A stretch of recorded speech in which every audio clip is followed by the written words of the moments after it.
আমি রাজাকে নিয়ে হেডকোয়ার্টারে যাচ্ছি, আপনাকে এক্ষুনি আসতে হবে স্যার। ওকে, আমি আসছি। ওভার।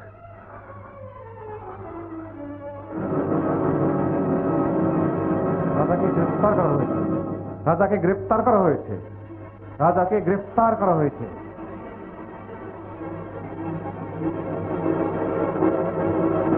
হায় হায় রে, এখন কি হবে? ওই আব্বাস, ওই হান্নান, তোরা তাড়াতাড়ি কর, হাতে একদম সময় নেই, এক্ষুনি এখান থেকে পালাতে হবে। আসগর চৌধুরী, পালিয়ে কোথায় যাবি? ও তুই তুই এখানে কি চাস? প্রতিশোধ, স্বামী হত্যার প্রতিশোধ। তুই চমকে উঠলি? মনে করেছিস আমি কিছুই জানি না? আজ এতটা বছর ছাই চাপা আগুনের মতো এই জ্বালা আমি বয়ে বেড়াচ্ছি। আজ তোকে আমি শেষ করে দেব। ও আব্বাস, ও হান্নান, তোরা কোথায়? আমাকে বাঁচা। আজ তোকে কেউ বাঁচাতে পারবে না। ছাড় আমাকে।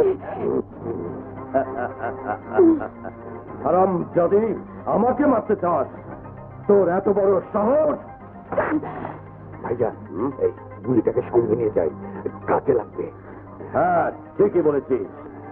এবার বুঝবে রাজা বাদশাহ বাঘের লেজ দিয়ে কান চুলকালে তার পরিণাম কি হয়।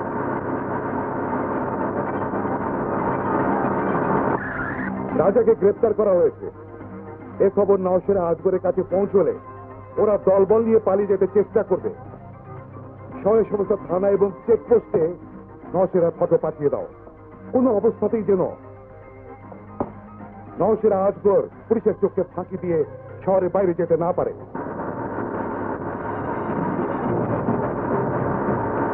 হ্যালো, তুই নওশেরা বলছি।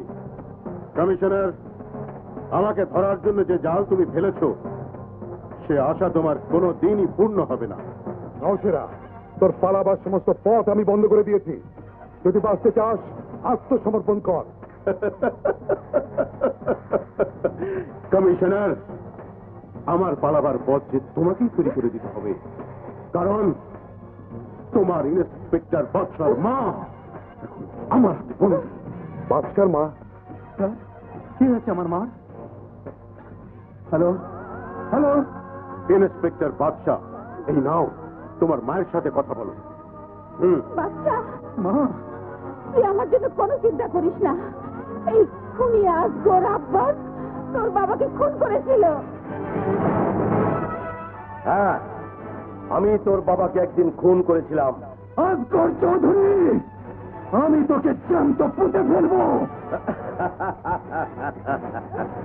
গর্জন করে কোনো লাভ নেই ভাতিজা। যদি তোমার মাকে জীবিত দেখতে চাও, তাহলে আমাদের পালিয়ে যাওয়ার পথ পরিষ্কার করে দাও। এই, ঝুলিয়ে দে ওকে। স্যার, এখন আমি কি করব? একদিকে আইন, আরেকদিকে আমার মা। বলুন স্যার, এখন আমি কি করব? Have patience my Son, have patience.